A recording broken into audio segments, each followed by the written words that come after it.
Dr. Graham Hill is a criminologist and former senior investigating officer with the Surrey Police. During his career, Graham worked to solve some of the UK's most high-profile and infamous crimes, including the murder of 𝗞𝗶𝗹𝗶𝗿𝗏 and the London Night Stalker Delroy Grant. Someone has to be in charge, someone has to bring the investigation towards its ultimate conclusion. Graham, who specialises in child abduction and murder, assisted the Portuguese police in the investigation into the disappearance of Madeleine McCann. In this series, he's using his own insider knowledge and expertise to unpack the investigation from the inside out. The public only ever sees the tip of the iceberg. I want to tell the full story and reveal how detectives brought a series of elusive killers to justice. This is Murder Detective.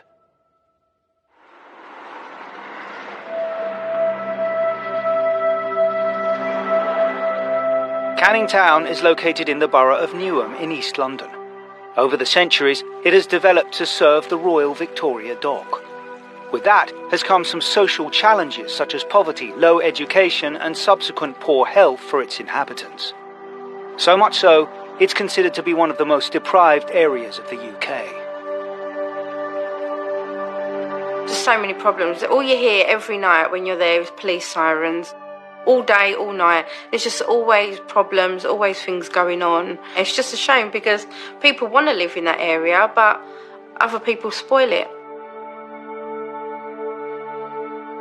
There is still a sense of a subculture in existence there. Very poor residents on the whole, many living on benefits. Dr. Graham Hill is driving to the south of Canning Town. It was in this area in April 2019 that detectives were called to investigate a suspicious death.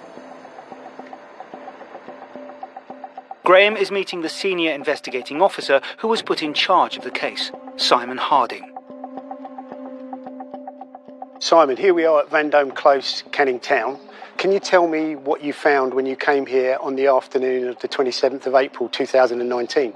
The local officers had been called here the day before on the 26th of April 2019 by a lady, somebody who was an associate of Zahid Yunus who lived inside the flat. And she was concerned for his safety.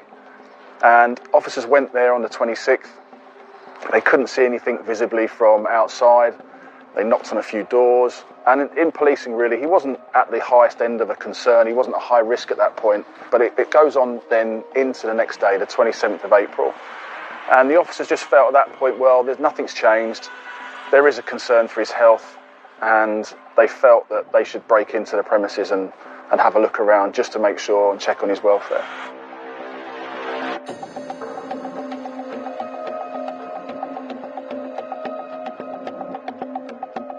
The officers went through the front window. Once he went in, he let his colleagues in. They searched around the flat. It was in quite a mess, but obviously there was no people there, and they could make that assessment very quickly. It's a one-bedroom flat. They probed a little deeper and came across in a cupboard a big chest freezer. They discovered the unusual side that this freezer had a padlock on it. It was kind of goes back to that old-fashioned kind of hunch thing that you don't really see very often.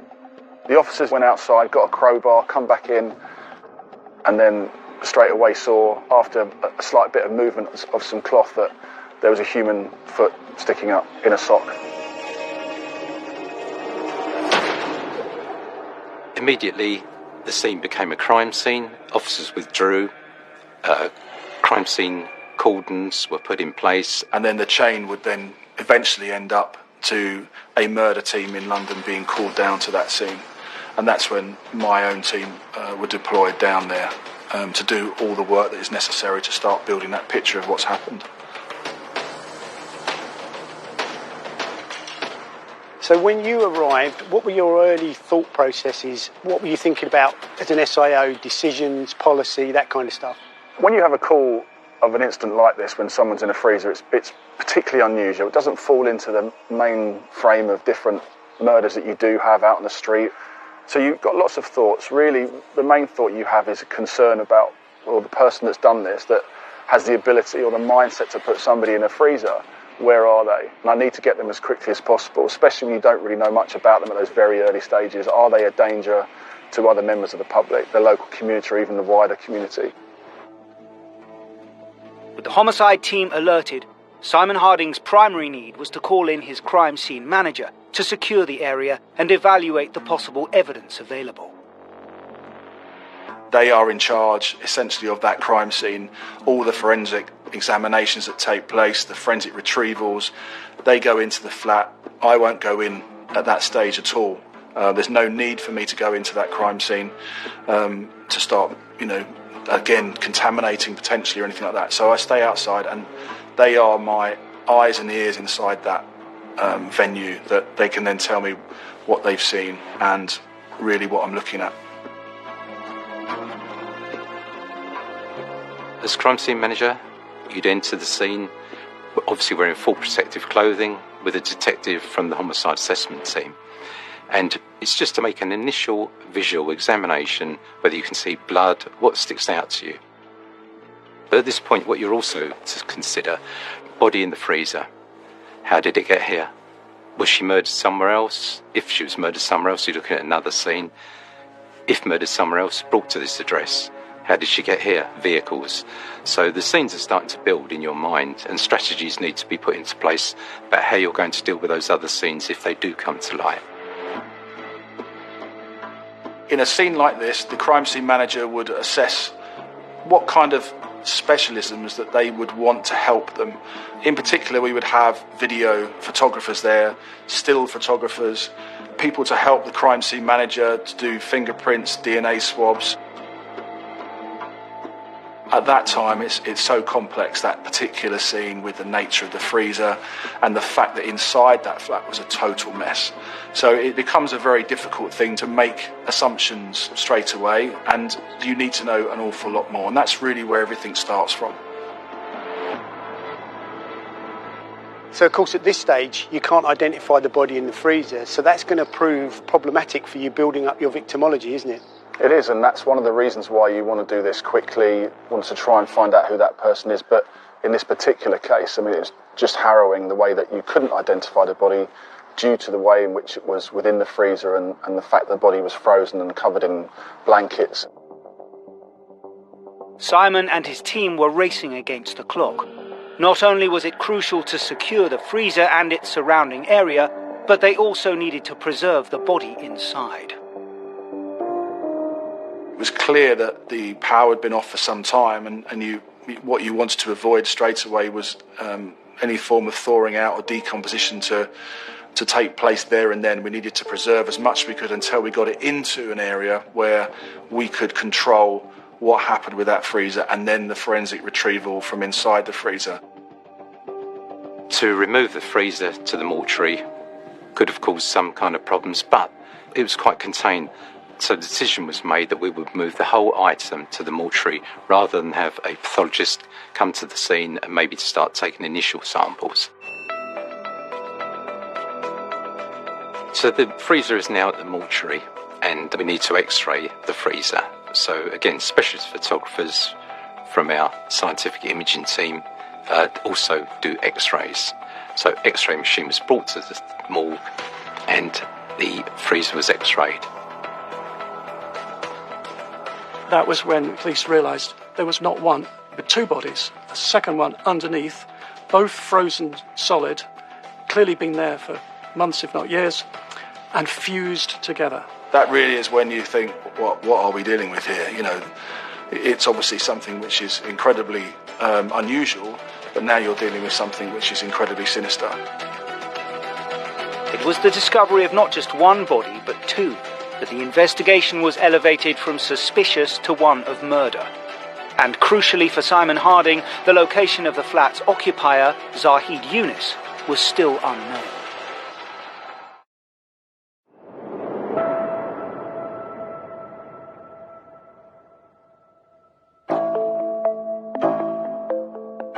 Criminologist and former senior investigating officer Dr. Graham Hill has been granted exclusive inside access to a double murder in Canning Town, London, which occurred in the spring of 2019.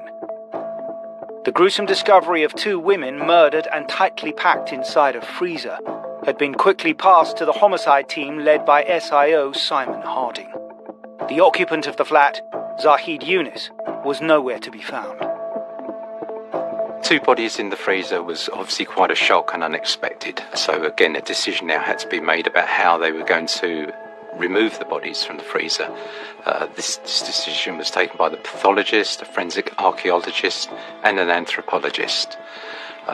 The bodies had to be left to thaw until they could be separated. And they were obviously removed one at a time.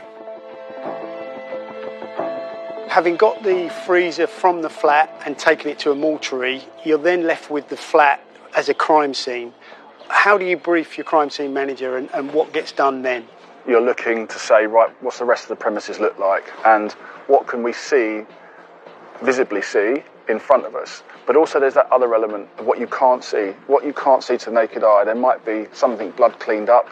And you start to use processes like luminol testing, which can show up blood which has been potentially cleaned or washed away. And when I went into the flat after the freezer had been removed, you could see straight away this is going to be complicated. There's so many items, lots of things that look like rubbish. It was going to be difficult. One of the key priorities for SIO Simon Harding at this stage in the case was to begin the victim identification process. There's different ways that you can try and link bits of information. So, for example, you'd start looking at missing persons reports in that area of London. You'd have a list and they'd have descriptions of people, and you could see certain parts. Well, firstly, it was a female and there's possibly dark hair. That's all you could see to start with. Because they were so frozen, that's about it. You knew that was going to take time. So where else do you find your information to understand who those two girls are? And so inside the flat, there was a handbag and there was a blister pack of medication made out to a woman called Szucs Mustafa. It was quickly established that Szucs Mustafa is also a missing person and also fitted the description as best as we could see at that stage. And it's a fair assumption then that you think, well, this is more than likely going to be Szucs.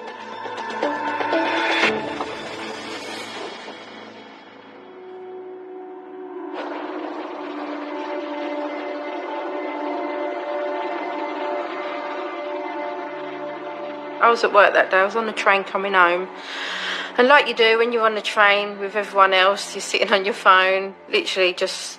And an article come up in the local newspaper about some bodies had been found in a freezer in Custom House. Didn't think nothing of it at all. Just read the article. And I thought, we had a liaison officer at the time. I thought, let me just ring him anyway, just to let him know maybe... As I picked up my phone to go and call him, he rang me. And I said, hi, Jason. I said, that's really weird. I said, I was literally just about to call you. And he said, is there any chance that you could get to Mills for about 7:30? I was like, yeah, why? And he goes, some police officers are going to go down to Mills. We need you to be there for 7:30. Can you make it? I said, what are they going there for? He goes, they need to talk to you. I said, for a joke. I was like, don't say it's anything to do with that, is it? He went, I can't say. Well, as soon as he said that, you knew. I went, it is, isn't it? He goes, I'm not allowed to say. What do you think was the important part of your strategy around family liaison? Because that's always difficult, particularly as one of the victims was a missing person. It's always important to get that part of your strategy right about how you then make contact with families who think that their loved one has been killed. It's one of the most difficult parts. You need the family with you on that journey of the investigation. And they need to be confident that you know what you're doing and you're going to do the best for them, don't they? Yes, first impressions with a family when I meet them is important. As soon as I got to Mills, they started explaining to us what they'd found, what had happened. And it wasn't confirmed at the time, but they just said, due to some evidence that they'd found at the property, it is most likely that it can be Jan. And then I was in one room crying. I could hear Mel in the other room crying with the police. It was shock, because 1 minute you're on a train going home on a normal day, and then 2 hours later you've just been hit with this news.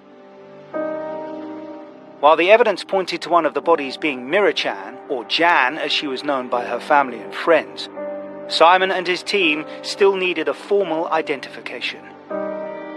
While the missing investigation was going on, the police had already, before even Jan had been found, just in case of anything like this ever happening, they took DNA from Mel, and they also took DNA from Jan's mum.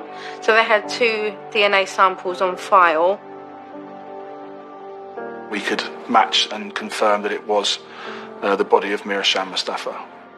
So we knew that the body on top was that of who was known as Jan to her family, so we knew that was Jan.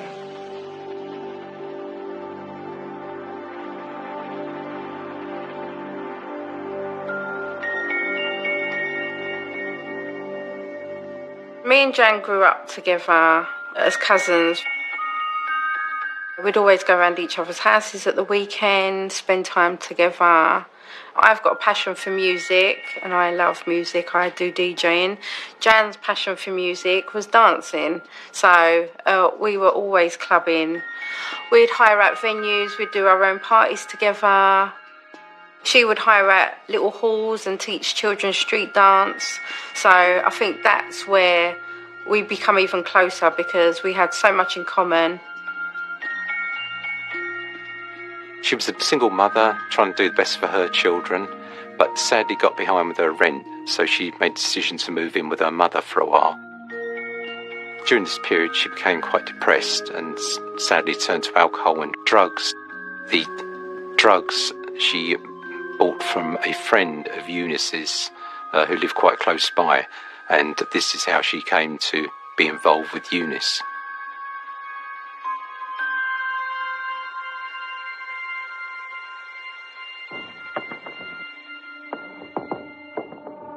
Jan Mustafa had been reported missing by her family on the 10th of May 2018. I was on Facebook one day and I spotted a poster that someone had posted up saying that Jan was missing. And I was like, oh, I wonder what this is about. So I contacted Mel straight away.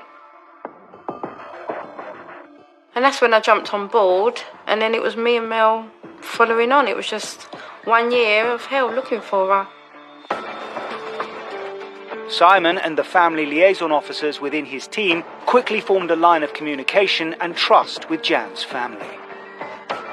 It was clear that they were so far in front of us in terms of knowing everything. When I spoke to them, they produced 2 or 3 huge folders of evidence, pictures, things they'd been doing for the best part of 11 months. And it was testament to the love they had for their sister, that they and cousin, that they wanted to try and find her. So they were able to actually help us understand who was who in her life, and that really helped us understand that Zahid Yunus didn't seem to appear in any part of this at all. He was completely unknown to the sister and the cousin at the time. The other thing that appears to have been an important part of this investigation was piecing together the information and the intelligence, so phone harvesting, the data from the mobile phones, and building up a picture of the suspect. Can you tell us a little bit more about that? It's important to link your suspect to your victims. You look at what is in the intelligence that the police have about him, but then you start looking at other things, such as telephones. And what we could see with 𝗞𝗶𝗹𝗶𝗿 to start with, that there is contact between 𝗞𝗶𝗹𝗶𝗿 and Zahid Yunus in terms of phone calls. We quickly established from that telephone number that it was being used on the 2nd of May 2018, and the cell site mask, which is what your phone pings off of, was that services Van Dome Close. At 3 o'clock in the afternoon, you can see there's a phone call between 𝗞𝗶𝗹𝗶𝗿's phone and the phone number that we had for Zahid Yunus. They were talking to each other, and that's the last form of communication on the 2nd of May 2018 that ever came from that phone. And then 𝗞𝗶𝗹𝗶𝗿 was reported missing on the 10th of May.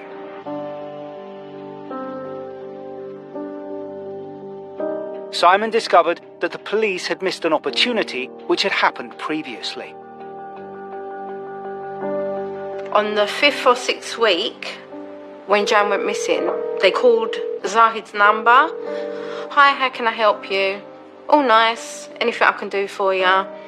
Oh yeah, we're looking. There's a girl missing called Jan. Oh yeah, I've seen the posters about her. Oh, do you know her? No, not really. I know her. I've seen her once or twice with another friend that Jan hanged about with at the time. And he goes, oh, the number's on your phone. He's like, oh yeah, sometimes when her friend would come round, if she was looking for Jan, she'd ring her from my phone because she ain't got credit. Literally, that was it. They even said, well, if you ever see her again, please remember to let us know. While all the time, Jan was already in the freezer.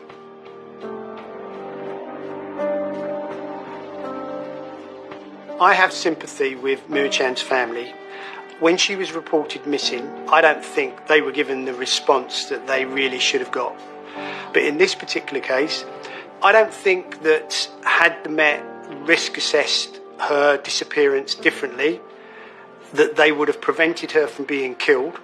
But I do think that potentially, had they done those inquiries around her phone and made the necessary links between her and Eunice, then almost certainly they may have got to her or found her body sooner. For Simon Harding and the homicide team, they still had another body from the freezer to identify. And meanwhile, Zahid Yunus was still at large.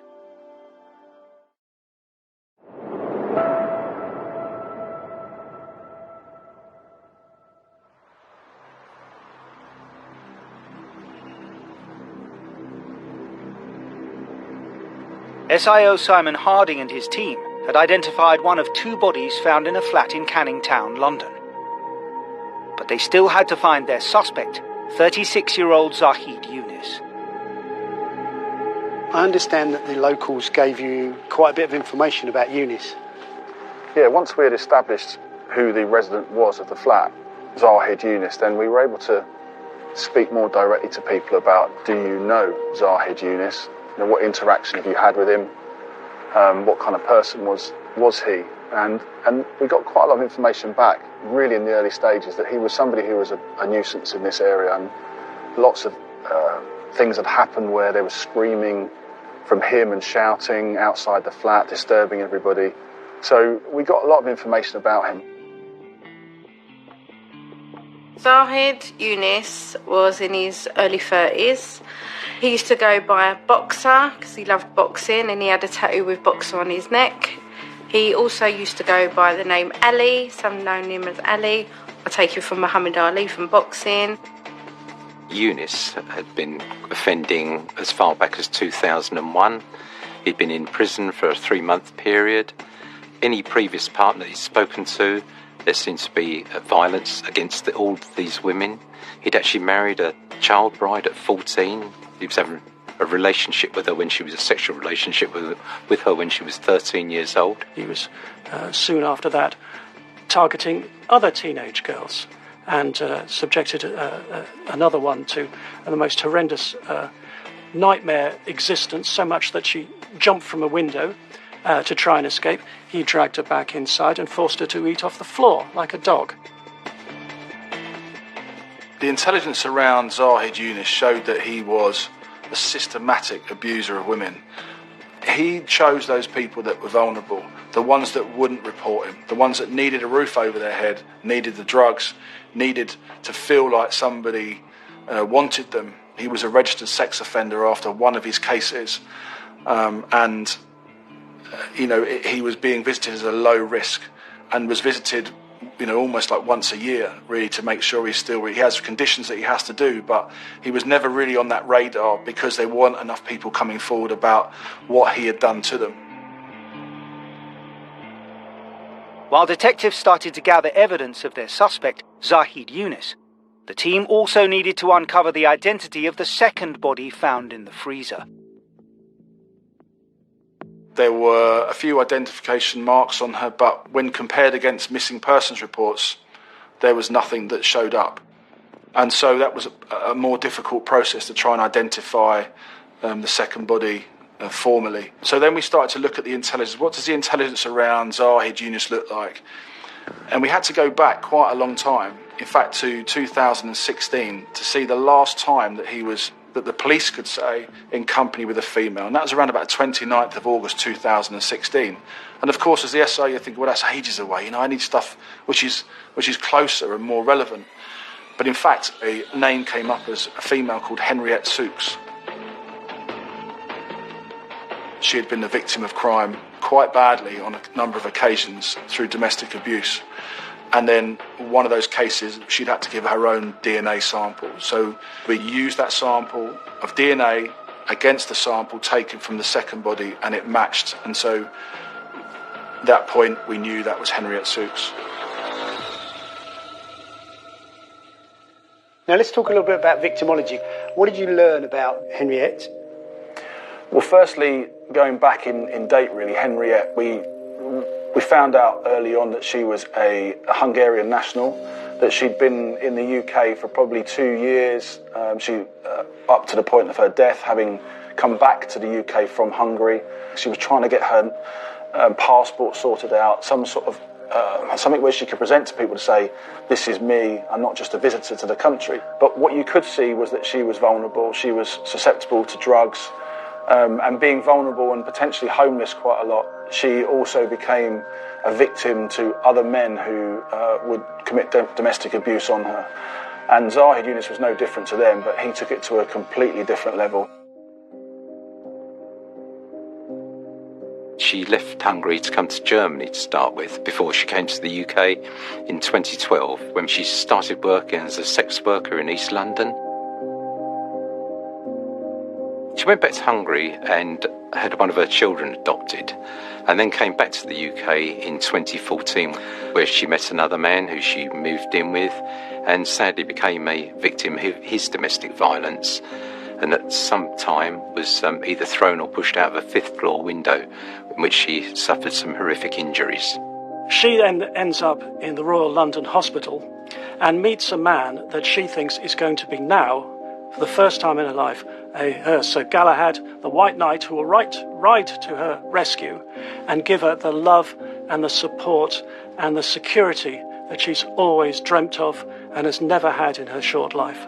Little knowing that he was at that time, of course, not only a convicted sex offender, but a predator on exactly a vulnerable woman that she was. Once discharged from hospital, she went to live in a safe house down in Bristol, but she was still in contact with Eunice via phone and email. Henriette was a really lovely and really quite positive young lady who always came into the day centre with a smile. What Henriette wanted at the time when she came was somewhere to be. Clearly she wanted somewhere much more stable to live. She wanted to get a job, support herself.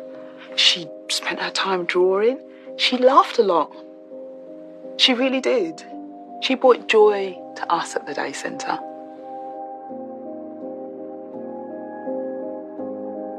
So the last time that we saw Henriette was August 2015, and she came into the day centre. She came in for a food parcel. She said she was happy, she had found somebody, and she even actually left the address of that person.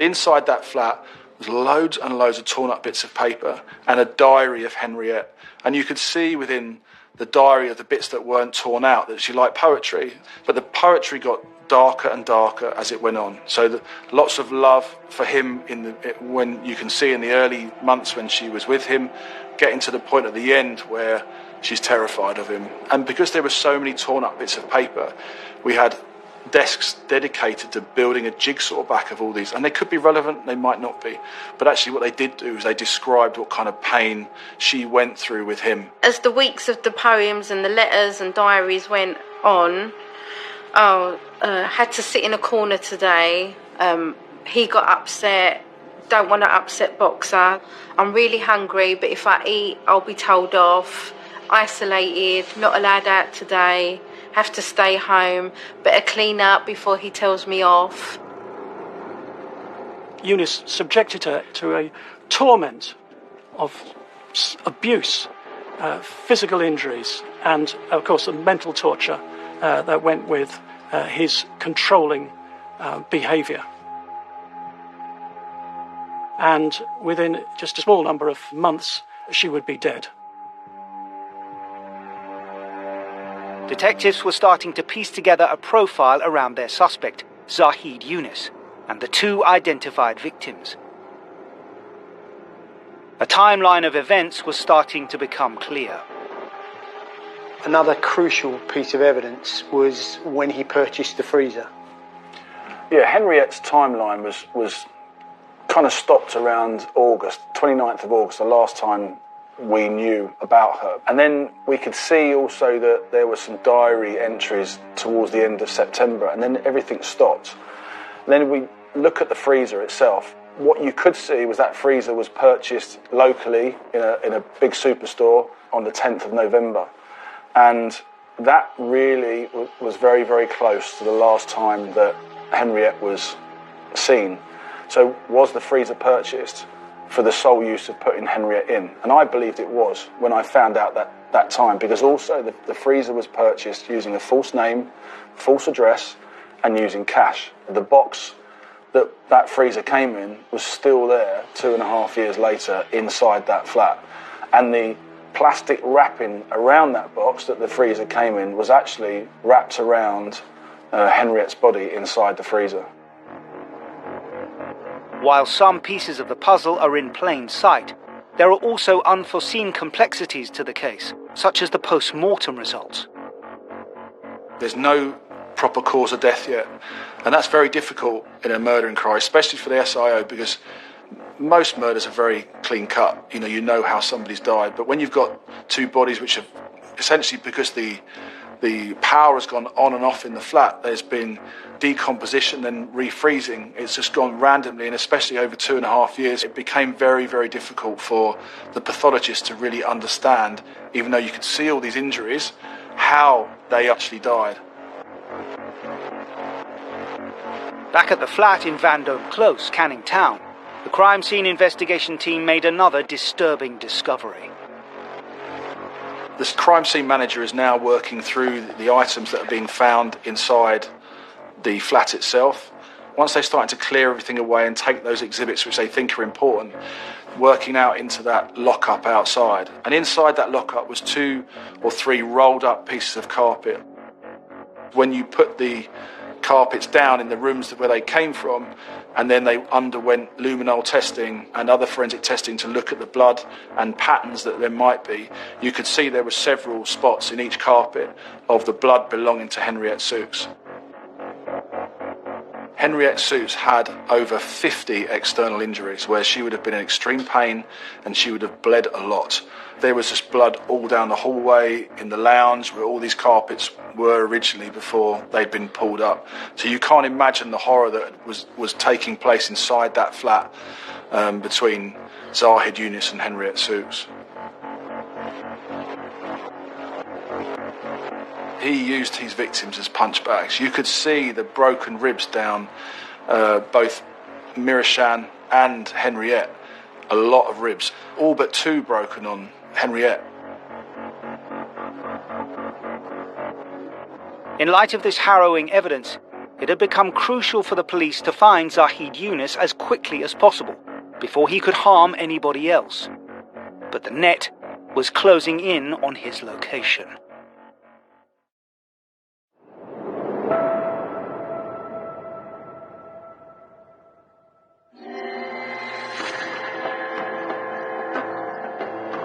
SIO Simon Harding was closing in on a double murder suspect, Zahid Yunus, who had not been seen since the bodies of 2 women were discovered in his apartment in Vendome Close in Canning Town. Simon's team is about to make a breakthrough in the case. You look at the obvious places where he might be, so it might be a job centre, it might be a friend's house, and obviously family's house. He was eventually found in West London. Officers intercepted him. There was a bit of a struggle. He's 6'4", he's a big guy. And, you do as an SIO, you kind of breathe a slight sigh of relief at that point to think, right, I'm now in control of him. and that's the most important part. But that is also, in this case, faced up against that you don't have the evidence at the moment to charge him with murder. So you start to look at other offences, and in particular, prevention of a lawful burial. It's quite an old piece of legislation, but it's still very, very relevant.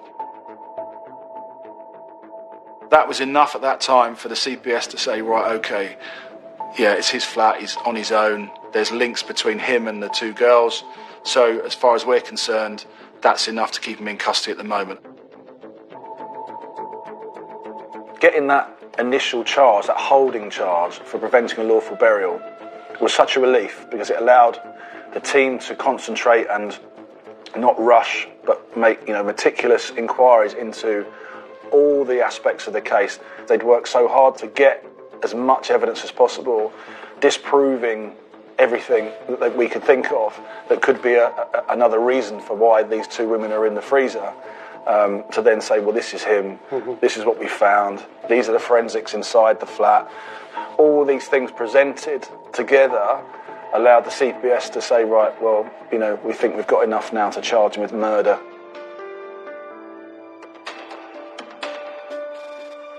When Zahid Yunus appears as the person in the newspaper who's been charged with preventing a lawful burial, people do come forward and you start to build up a picture, and somebody knows somebody else that's been abused, so you go and visit them. But you are talking about people who are terrified. They are terrified of Zahid Yunus, what he did to them physically and psychologically. Some people who knew him years ago have still never recovered from what he did to them.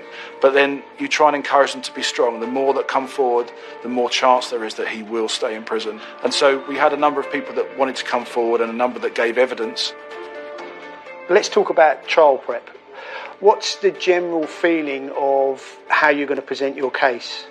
I think any murder inquiry, that's the most important thing that you look towards at the end. You don't need a motive, you just need to prove that one person killed another person. But in this case, it's different because we didn't have a cause of death. And so with this case, you start bringing in all of your information that you have about his past, getting as many people to court as possible who can talk about his past and what kind of violent, controlling, coercive person he was. Zahid Yunus's trial began in August 2019 at the Old Bailey Central Court in London. Yunus put on such a show of bravado, of arrogance and contempt for the entire proceedings. He thought he knew how to handle the criminal justice system. And one of his tricks that he was going to play was that he would delay proceedings as long as possible in the hope that maybe they might drop the charges. A forlorn hope, but he managed to sack not one but two of his legal teams. It was only when a third legal team was appointed and the judge warned him that this was going to be the team that's going to represent him come what may, that he then had to agree to the trial taking place. He just liked to waste time. One of his ex-partners came in to give evidence one day and he saw her at court, and by the time it was her turn in the afternoon to speak, he didn't want to face her, so he decided to go toilet on himself. There was no change of trousers for him, so he was allowed to go home that day, so court was cancelled. So again, he knows how to play the system.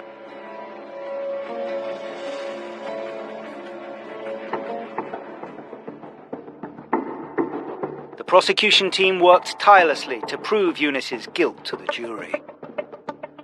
One of the important things was, how do you pull all those strands of evidence together? And particularly when it comes to the forensic strategy for this investigation, there were a number of experts that had to come and give evidence at court. So you had a forensic pathologist, you had an expert in bones, you had a blood DNA specialist, you had fingerprint experts. All of those people had to come to court and give evidence. And really what it tells us is that the investigation team relied very heavily on the science to prove their case. It was an immensely strong case, and as the evidence mounted against him, Yunus reacted, as bullies often do, with a bluster. He started shouting at these witnesses who were giving traumatic evidence, but compelling evidence against him, shouting from the dock across the court at them, and then he started shouting at the judge. Then the jury go out, and that's the time when you're with a family and they look at you and think, have you done enough? You're looking at him thinking, I hope you know that we have done enough, and it's that tense time. And I honestly thought this won't be long. 5 days we waited. Finally, the jury was ready to deliver a verdict. We've all sat there, we was literally shaking in court.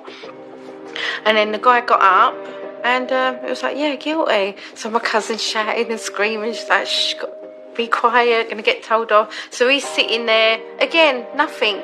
Sent him down.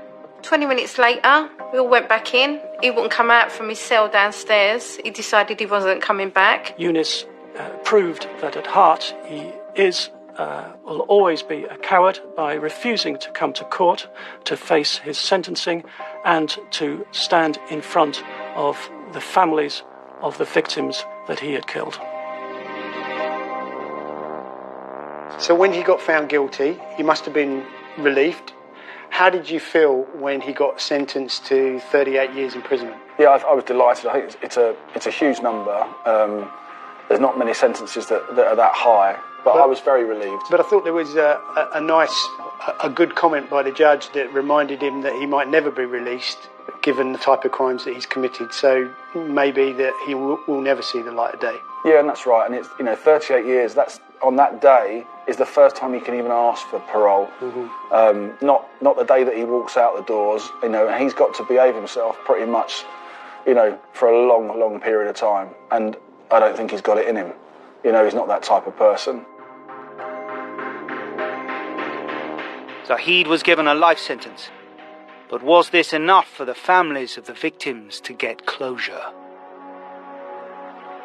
Zahid's never ever spoken about how he knew Jan, when did it happen, what happened. We don't know anything. So for us, we've been to court, he's been locked up, but we're still none of the wiser. We've got so many unanswered questions and we're never going to get the answer because he won't speak. Henriette was a delight. When I talk about her and I think about her, I just see her lovely smiling face. She brought joy. How did poor, lovely Henriette end up like this? She did not deserve that. It's really testament to officers that work on cases like this, and especially my team at the time. They felt really attached to Jan and to Henriette. There's nothing they wouldn't do to try and make sure that Eunice was convicted.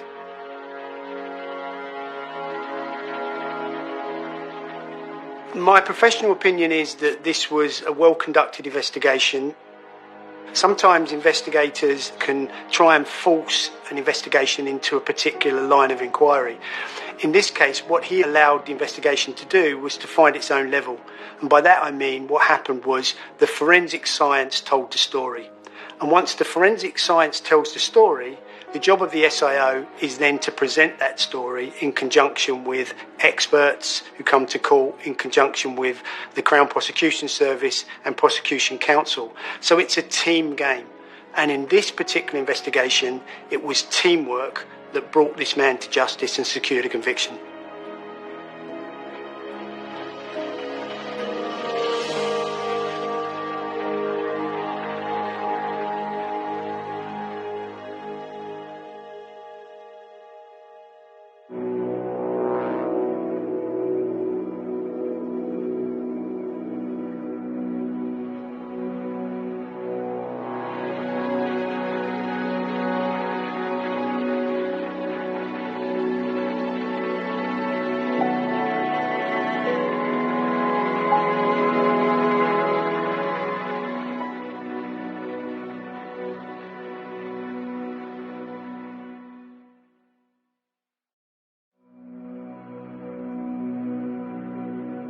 Dr. Graham Hill is a criminologist and former senior investigating officer with the Surrey Police. During his career, Graham worked to solve some of the UK's most high-profile and infamous crimes, including the murder of 𝗞𝗶𝗹𝗶𝗿 and the London night stalker Delroy Grant. Someone has to be in charge. Someone has to bring the investigation towards its ultimate conclusion. Graham, who specialises in child abduction and murder, assisted the Portuguese police in the investigation into the disappearance of Madeleine McCann. In this series, he's using his own insider knowledge and expertise to unpack the investigation from the inside out. The public only ever sees the tip of the iceberg. I want to tell the full story and reveal how detectives brought a series of elusive killers to justice. This is Murder Detective.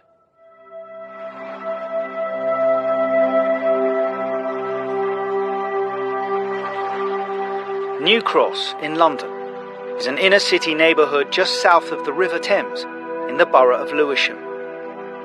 Demographically, it's one of the poorer areas of London. However, it's also acknowledged to be a creative hub, thanks largely to the university at its centre, Goldsmiths, famous for its drama, dance and arts. Like most inner city areas, New Cross also has a dark side. In 2000, New Cross had a particular high crime rate, mainly due to crack cocaine. And because of the drug problem in the area, it had a high rate of crime and a high rate of burglary. The Lewisham New Cross area is a real mix of wealthy people, but on the other side it's that inner London, inner city band with a lot of social housing and also a lot of crime. Those areas were rough areas, a lot of gangs, a lot of murders, a lot of them sort of knife-related shootings. Not probably as much as there is now, but there certainly was quite a few shootings in those days.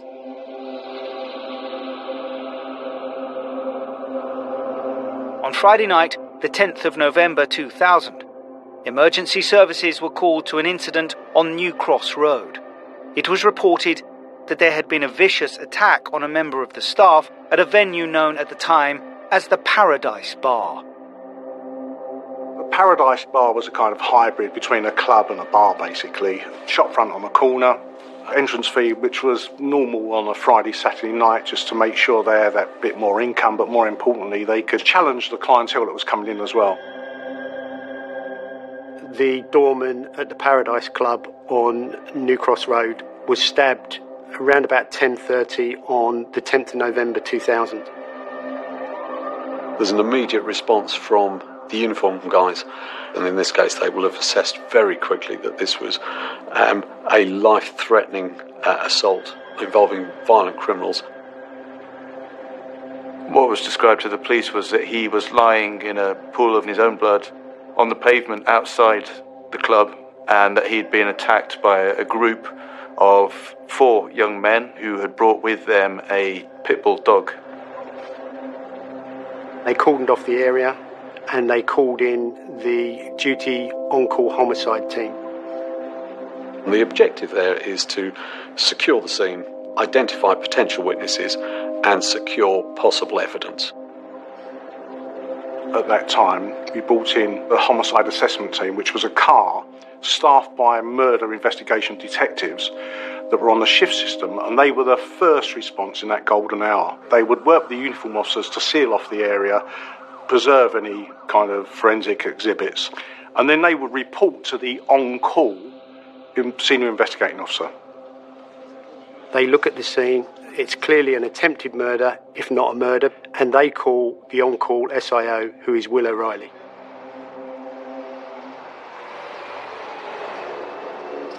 So, Will, here we are at a very busy and noisy New Cross Road in southeast London. On the 10th of November 2000, there was an incident outside the premises behind you, which was then called the Paradise Club. One of the things I always say, it's really important for SIOs to walk the crime scene and get a feel for the investigation. Well, first of all, it's preservation of life, to see who else was injured, of course, and make sure that they're being dealt with satisfactorily. And then it was trying to actually clamp the scene down so we don't lose anything. So you're talking about cordons? We're talking about cordons, appeal for witnesses. It's a busy road, for instance. Are witnesses leaving the scene that we should keep them there? Were you thinking about forensic opportunities? Yes, at that absolutely. point? Depending on the weather, it could have been drizzling or whatever. I can't remember the exact weather that night, but we wanted to preserve what we can immediately on that scene and the second cordon surrounding it. My initial thoughts was to make those urgent policy decisions and record those policy decisions. You've got to get those decisions right and in place, and that will affect the whole investigation. We've had a busy bar. We've got potentially lots and lots of witnesses. So we had to sort of go through those to see if anybody could assist us. We had the other bouncer at the scene who had some minor injuries, but obviously an incredible source of intelligence for us, and a potential witness. And then it was really to try and, preserve the scene as best we could. It's very dark at this stage at all. You don't know what you're going to find in daylight. So to preserve some of the scene and do whatever forensication we could that night. It's called the golden hour. Those first steps at the scene of a crime are vitally important because you can lose evidence very, very quickly. You can lose witnesses and you can lose the forensic capabilities of that scene. So my first step was to really put the cordons in place, secure whatever witnesses we got, make some appeals around to the locals, initial house-to-house inquiries to see if anybody had saw anything that we were perhaps to lose at a later stage, and really secure the forensic evidence.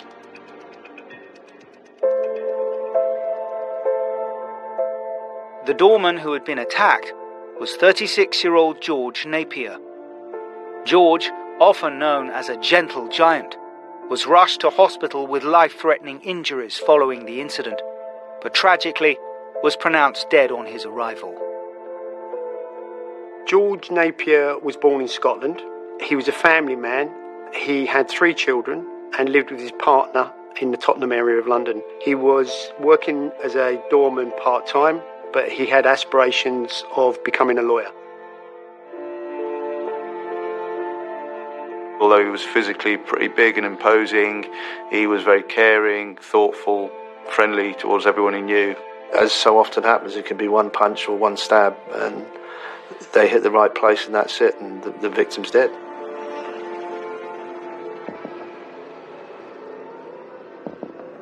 In cases like that, whenever there's a bereavement, when there's a death, one of the functions that the inquiry team will take up is liaising with the family, and the purpose of that is to keep them informed of the process.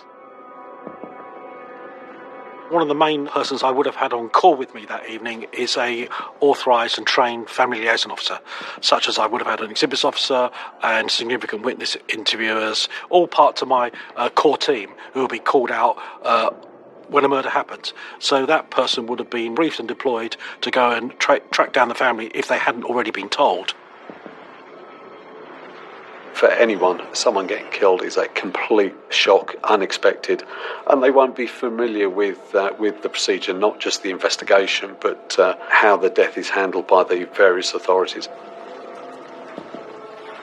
The moment that George Napier dies in Lewisham Hospital, the murder investigation becomes a Cat B murder, which means that the offenders are likely to be known, and there's not a significant impact on the community as such.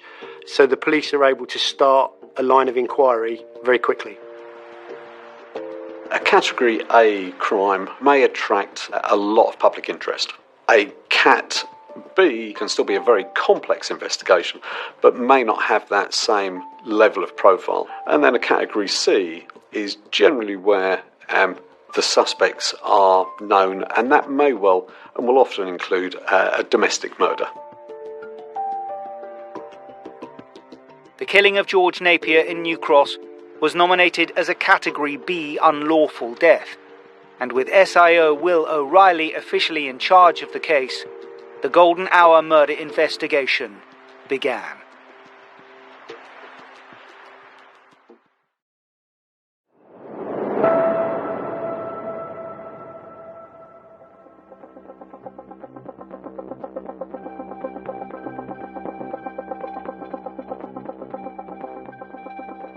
Dr. Graham Hill is in New Cross with former Senior Investigating Officer Will O'Reilly, revisiting the murder case of doorman and father of 3 George Napier, who was viciously attacked by 4 men and a dog in November 2000.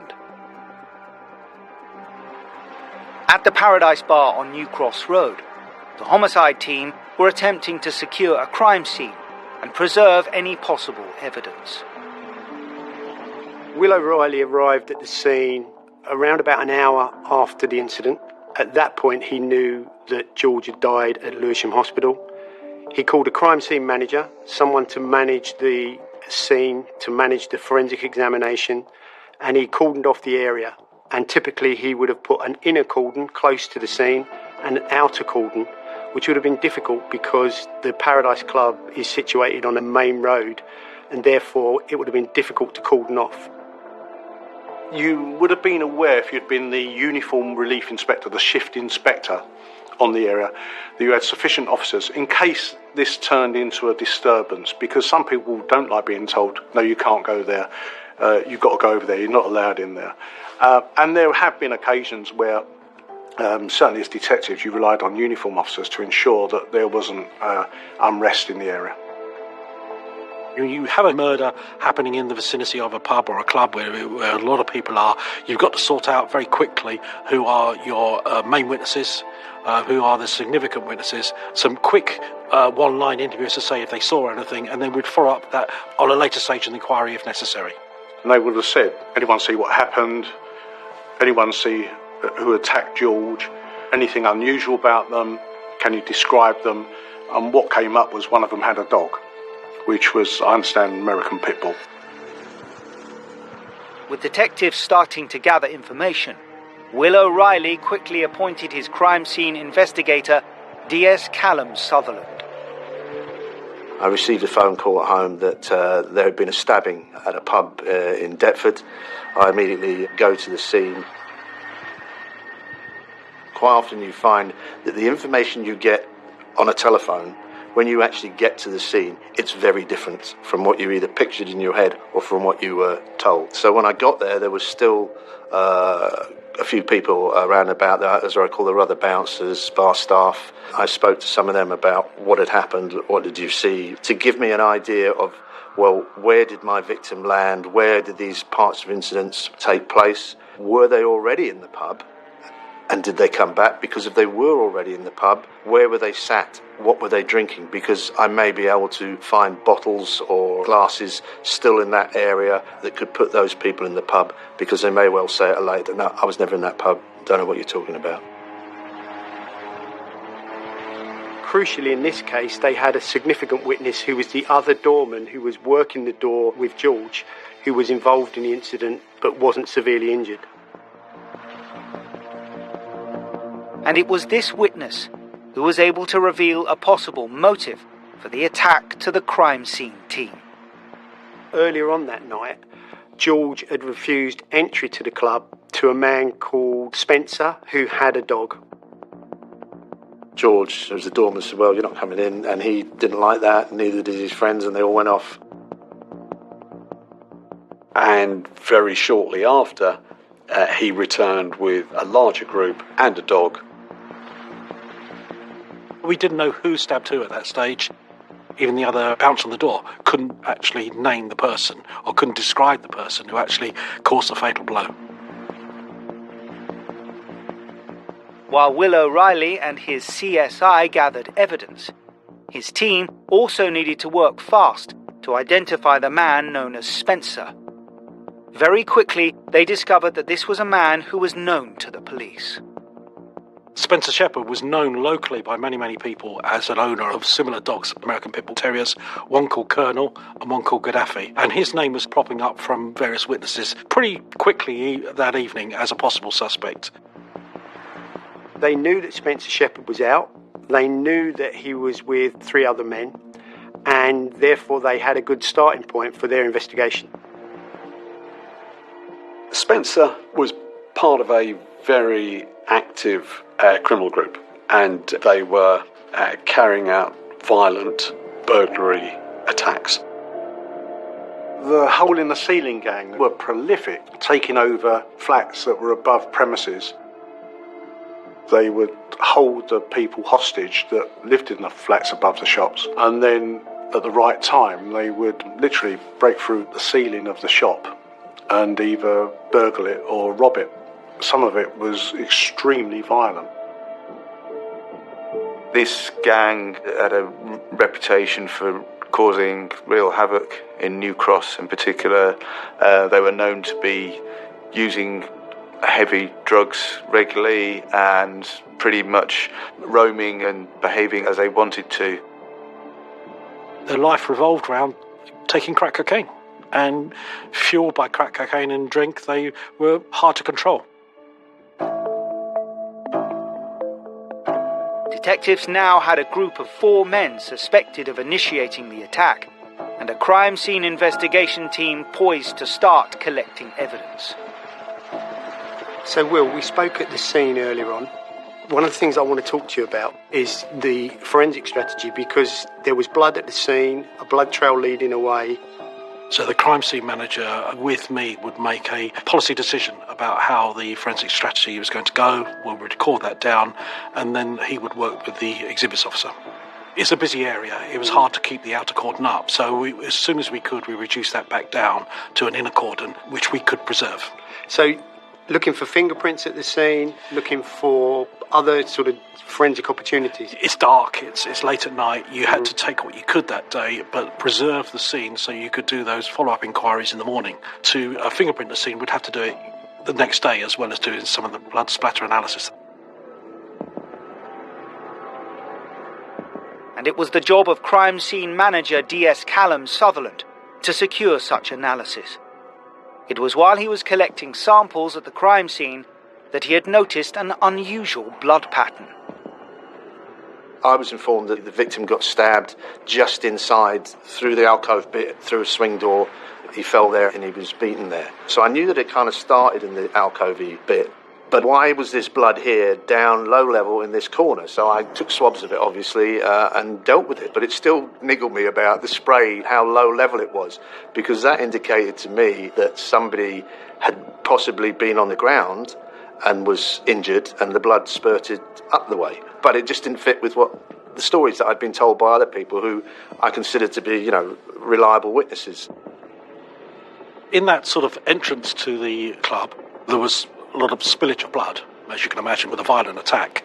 But it was clear that there was spots of blood going away from that. So it was vital for us to analyse that blood to secure it as evidence.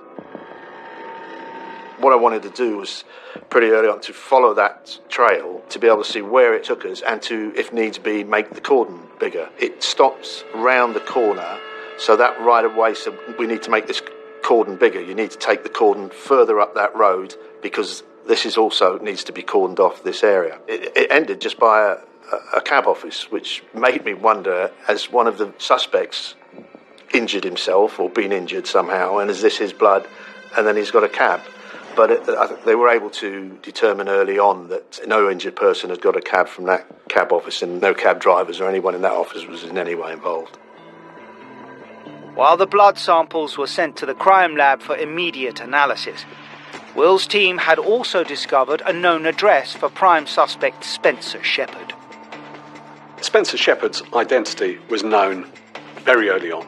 His premises, the address that was linked to him, would always be a very early call for the investigative team. We knew that someone had been murdered, stabbed with a knife by a very violent criminal, so I was concerned about what we would find, would people be in danger. So we ended up arranging for an armed unit to assist us, and we also had a dog van there at that stage because we were aware that a dog was used. We raided that premises, and inside we found a badly injured pit bull terrier. There was no other persons present. The dog was captured by our police dog handlers who are trained in such things and taken away. The dog handlers would have taken control of the dog. He was injured anyway. Been taken to a vet, cared for. We might have had an expert who was able to say, yeah, the hairs from that dog match hairs on your victim that are also on the clothing. But of course, part of the problem there is that, yeah, they may be on the victim, but if everybody else knew the owner of the dog, being around his house, you could get innocent transfers. So it was something that you consider and you discuss with hair experts. By connecting the pit bull to the scene of the crime, detectives would be able to make a connection between the incident and suspect Spencer Shepherd. There was blood spilt at the crime scene, which is human blood, obviously from George, and there may have been some from the other bouncer there who got injured as well. But clearly the blood trail leading away was neither of these. So we thought at that stage either someone had been injured in the melee, or we knew that a dog had been present. Was the dog injured? So we needed to really sort of take those samples and look at them in the cold light of the day. So how significant down the line did the fact that you were able to link that dog with that crime scene become? Well, it's important because we knew a dog had been set upon the bouncer really to subdue him before the attack occurred.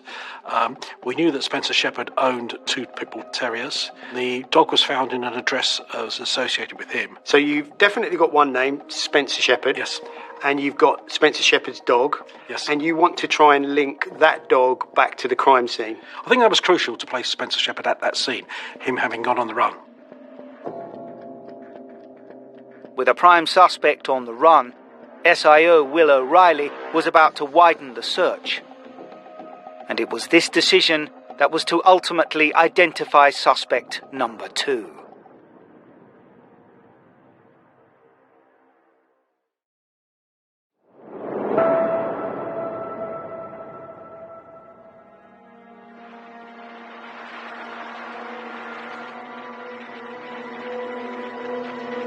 Dr. Graham Hill is in New Cross, southeast London, revisiting the murder case of 36-year-old doorman and father of 3 George Napier, who was viciously attacked by 4 men and a dog in November 2000. His attackers were on the run and were rumoured to be moving between safe houses around the country.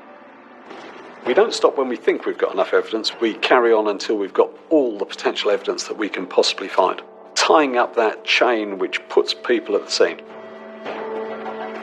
And the search paid off, as more evidence was discovered. Over the course of the next 24 hours, we had some information coming into us that led us to the discovery of a cache of clothing that was used by the suspects and then discarded because they thought that contained vital evidence. And so we recovered that, and that led us to widen the search area with a specialist search team. The training team said, look, get a Pulsar unit, which is police specialist search advising unit. They've got all the gear for doing it. If you find a knife, put it in a tube and get it up the lab and they can do the examinations on it. People sometimes think through, it's a weapon, I can be tied to it, or they don't, they throw it away. And a favoured place to dump a weapon is down a drain, and that's where they found the knife. A knife has been used to stab the victim, George. George's blood, therefore his DNA, was on the knife. That proves that it was the murder weapon. The next thing is to put that murder weapon in someone's hand. Whoever uses it, he puts his DNA and his fingerprints on the knife, and it's the knife that's been used to kill George Napier. When we get information from the public, we also do our detective work. So we would look at, if 2 or 3 people are named, are they linked? Do we have knowledge about them? Do we have information in past crimes that they've worked together? We had names, but we had no evidence placing them at the scene other than perhaps Spencer Shepherd. So the discovery of the clothing and the knife was vital to the inquiry. And it was this discovery that led to a vital DNA match. Forensics from the recovered murder weapon were linked to a second man, also known to the police. It was 27-year-old Dwayne Daniels, one of London's most violent criminals. Daniels had just been released from prison. A very violent career criminal with over 950 convictions for serious crimes, who would, in a heartbeat, a blink of an eye, hold elderly people in their homes. Dwayne Daniels was an extremely violent man. He received a 10-year sentence for aggravated burglary where an elderly lady was badly beaten up. He was released from prison, and from the moment he was released, he was on a crime spree. He was committing aggravated burglary, he was committing armed robbery. And investigators also found evidence that Dwayne Daniels was seen with Spencer Shepherd just before the attack. We have made further inquiries in other public houses, which would have been part of the process of the investigation. And we found out that the owner of the dog had been in a pub with 3 other people. We got assistance from people in the pub, and we could tie them into Spencer, who had the dog, who was a person that was refused entry by George at the Paradise Bar, and then one of the people that was in the pub with him was Daniels. Will and his team have confirmed the names of 2 of the assailants, but there are still 2 unidentified attackers, and all 4 are still at large. We knew the suspects by name. We knew that one of the suspects had 2 dogs. One was called Colonel and one was called Gaddafi. It was Colonel was the one that was injured in the fight, that was taken there and was stabbed or caught with a knife. Either they knew we were onto them very early, or they panicked, or they decided to clear the area and make good their escape. There was rumours of where the suspects were in those couple of months where we were looking for them. We were just following up on information. We knew that eventually they would come. Meanwhile, Will's homicide team was still attempting to confirm that the pit bull terrier owned by suspect Spencer Shepherd could be placed at the crime scene. They took a sample of the blood that was left on the pavement, and they took a sample from the dog who was seized by the police, and then they looked around for some kind of expert to link the 2 together. So you had to think outside the box with the dog thing. Tell us a little bit about what you did and where it took you and the results that you got. When we sent the blood samples up to the laboratory, and they extracted DNA from that, but they could say it wasn't human blood. The DNA came back to an animal, a mammal. They suggested at that stage it was going to be probably canine, but they weren't able to do that any further in the UK at that time. But a forensic lab over 5,000 miles away had the answers investigators were looking for. It was somebody at the lab who suggested it, and it just came up about this place in America that had used dog DNA in a case. There was a lab out in Sacramento, was pioneering work around animal DNA, and so it was an opportunity that couldn't be missed. In 1998, 2 men were convicted for killing 2 people and their pet in Seattle. The investigators used a lab in Sacramento to take DNA from the slain dog as evidence to identify the killers. I flew with the samples to Sacramento in California, and they processed them for us. The reason he did that was to preserve the continuity, because he was then able to say to the court that I took these 2 samples to the United States, and these are the results that I got back from the experts in America. And what were they able to tell you about the samples that you took from the crime scene and the samples that you took from the dog? They gave us a figure of 1 in a million chance of it not being the same source of blood. So at that point, you've got an almost positive identification of Spencer Shepherd's dog being at the scene of the crime. Absolutely. That then corroborated a witness's version of events. It also would then show that if the owner of the dog turned around and said, "Oh no, I was never there," but it helps you to show that they're lying. Once we placed Spencer Shepherd at the scene of the crime, then we could look at what the forensic evidence is around the other 3. With the dog's DNA adding to the evidence collected, detectives were confident that the 2 known suspects were responsible for the attack on doorman George Napier. The knife that was found down the drain was found to have blood from George on the knife and the DNA of Dwayne Daniels on the knife. And also the clothing that was discarded was also found to contain the blood of George and the DNA of Dwayne Daniels. Therefore, they were able to link Dwayne Daniels with the murder of George Napier. And in February 2001, with the 4 suspects having been on the run for 3 months, investigators got their big break. We're all creatures of habits, and criminals seem to be more creatures of habit than we are. They tend to commit crime in the area they know, because you feel safe there.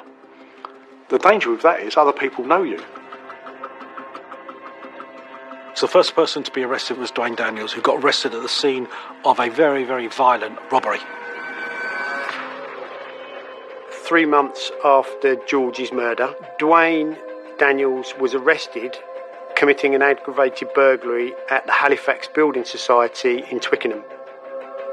He was chased by the police and chased by a police dog, and during that chase he injured the police officer and the dog with a knife. He was arrested and also charged with the murder of George Napier. And when word got around that Dwayne Daniels was in custody, the remaining 3 suspects gave themselves into the police, fearing that if they didn't, they would also be charged with murder. The 2 unknown suspects were now identified as Daniel Clark and Spencer Shepherd's brother, Lewis Shepherd. And finally, the last person who gives himself up to the police is Spencer Shepherd, the man that owned the dog. It just gets too much for them, keeping on the run, looking over your shoulder, thinking every knock on the door is going to be a police officer. With all 4 suspects in custody, investigators needed to ensure the case they had built against them would stand up in court. At this stage, you've got Dwayne Daniels, who appears to be the killer, the man with the knife. Yes. You've got Spencer Shepherd, who appears to be the man with the dog. His brother, who I understand is called Lewis Shepherd. Yep. And then you've got another guy who is Daniel Clark. So you've got the 4 main people involved in the murder of George. Yes. And then you take them to court. The evidence we discussed at the moment places sort of all 4 at the scene, really, and Dwayne Daniels at some stage in possession of the bloodstained knife with George Napier's blood on it.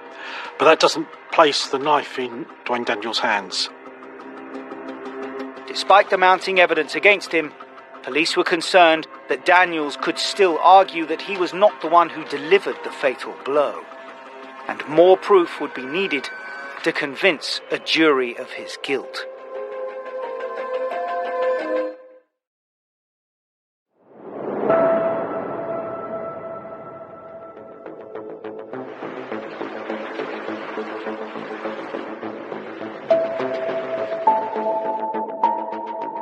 Former SIO and criminologist Dr. Graham Hill is talking to Will O'Reilly, who led the investigation into the murder of doorman and father of 3 George Napier at the Paradise Bar, New Cross, in November 2000. This is a poster for the Paradise Bar. You can see it's open from 9 p.m. to 2 a.m, where it changed from a public house to a nightclub. So it's a pub cum club? Yes, absolutely. And George, who was actually the doorman at the Paradise Bar that evening with another doorman. So George is the man that refused Spencer Shepherd entry to the club?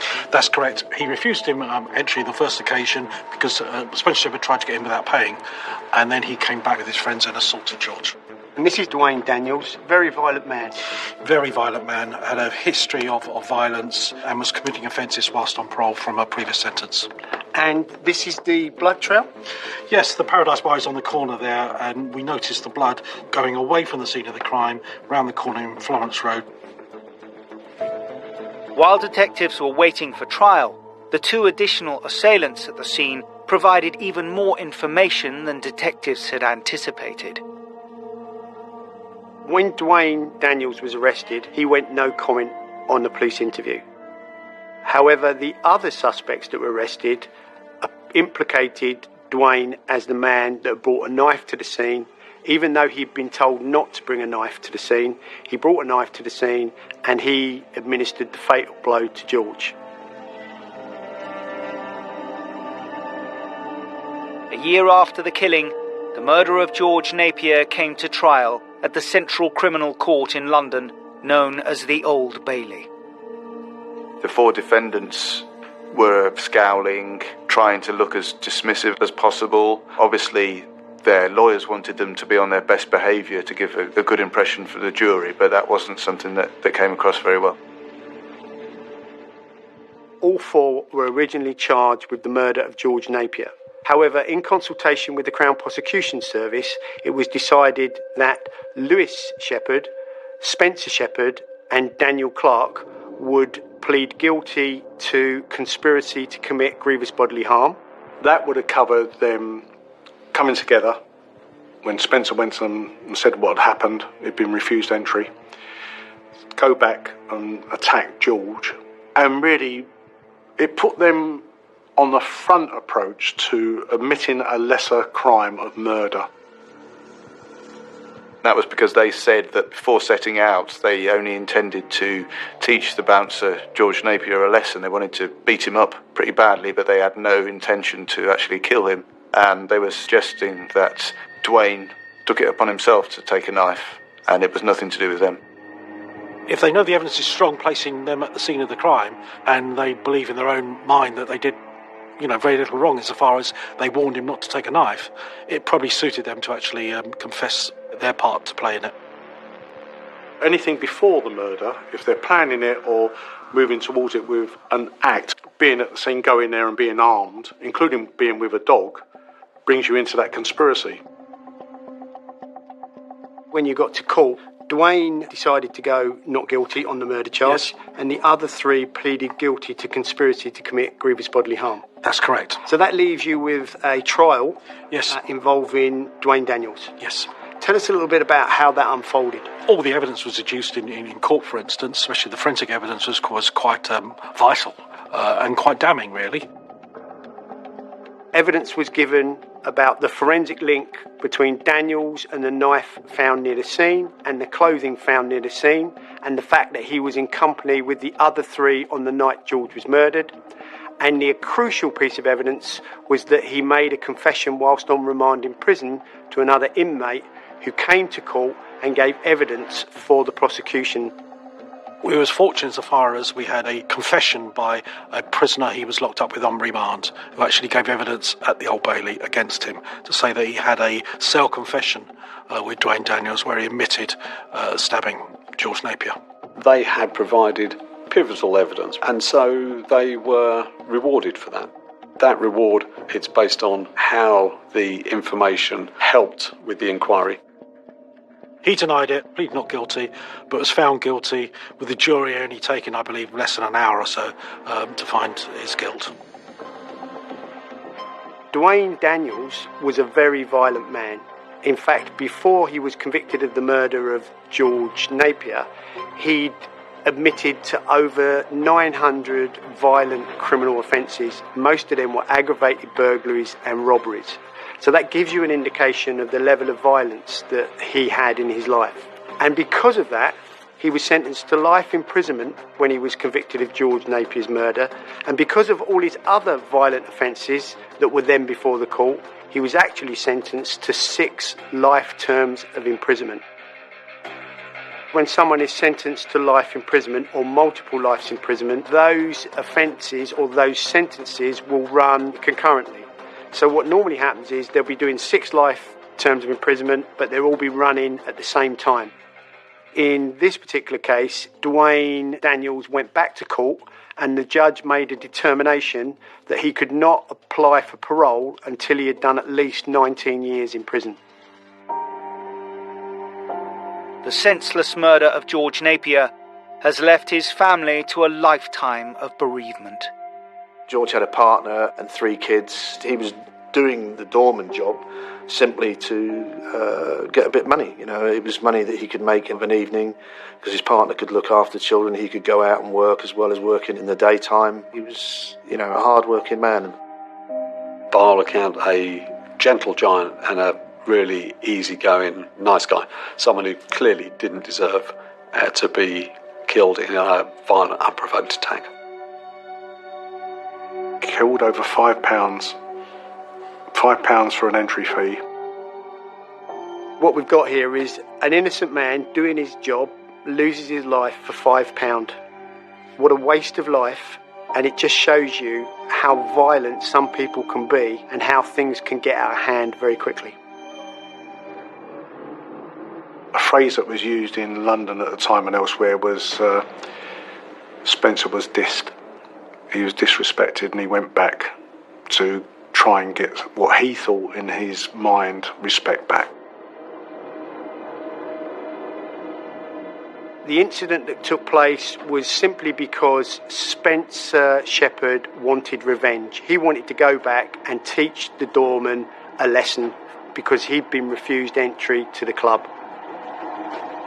With Daniels and his gang safe behind bars, investigators could take comfort that all their hard work had helped to protect a community.